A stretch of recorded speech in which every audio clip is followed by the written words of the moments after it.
Lelaki ini membeli villa terpakai pada usia muda, tetapi sebaik sahaja dia masuk, dia mendapati retakan di dinding. Lelaki itu melangkah ke hadapan untuk memeriksa dengan kekeliruan di wajahnya. Saya melihat bahawa dinding itu longgar. Nampaknya ada sesuatu yang tersembunyi di dalam. Ini membuatkan lelaki ingin tahu. Dia cuba bergerak. Penutup dinding sebenarnya jatuh. Namun, setelah dia melihat apa yang ada di dalam, takut ke tempat kejadian, lelaki itu panik. Dia cepat-cepat menanggalkan semua penutup dinding yang tinggal. Hiao Shuai memandang pemandangan di hadapannya, menggeletar belakang. Ketika ini, teman wanitanya baru sampai. Mereka berdua merenung apa yang ada di dalam dinding. Saya terdiam lama. Jelas sekali satu demi satu pakej. Semuanya tepung putih di dalamnya. Saya tidak menyangka bahawa saya telah bekerja keras untuk menjimatkan wang untuk membeli villa, menyembunyikan rahsia yang begitu besar. Hiao Shuai dengan cepat membawa teman wanitanya keluar dan bersedia untuk menghubungi polis. Tetapi mereka berdua baru sahaja hendak masuk ke dalam kereta. Saya dihalang oleh seorang lelaki.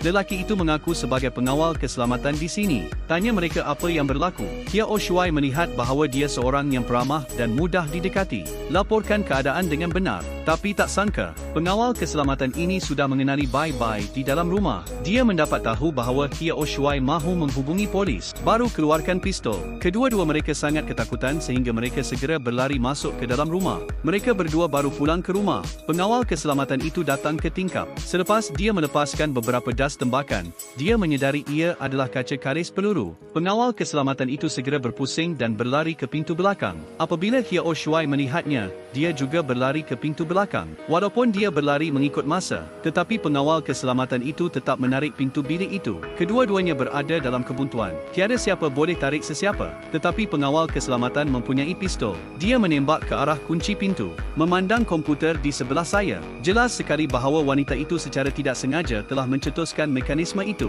Nampaknya, villa ini pernah dibina khas oleh bos tertentu, dikelilingi oleh dinding tembaga dan besi, digunakan khas untuk menyimpan tepung putih. Selepas melihat orang jahat tidak boleh masuk, kedua-duanya mula membincangkan tindakan balas. Mereka menggali apa yang baru mereka beli. Saya belum sempat memasang talian tetap saya. Kemudian cari rumah itu. Saya memasang talian telefon di rumah saya dan ingin menghubungi polis. Tetapi Hiao Shuai mengangkat telefon dan menunggu lama. Tetapi ia mengatakan ia tidak boleh disambungkan. Nampaknya garis luar telah dipotong oleh orang jahat. Teman wanita saya sangat ketakutan sehingga dia hampir rebah. Hiao Shuai dengan cepat menenangkannya. Beritahu teman wanita, saya pasti akan mencari jalan untuk membiarkan dia pergi hidup-hidup. Tunggu sehingga wanita itu tenang. Mereka berdua mula mengambil beg dan mengemas meh putih di dinding. Hiao Shuai berpendapat inilah yang paling dimahukan oleh orang jahat. Jika anda memberi mereka tepung, mereka harus pergi. Selepas mereka berdua menyarungkan muka putih mereka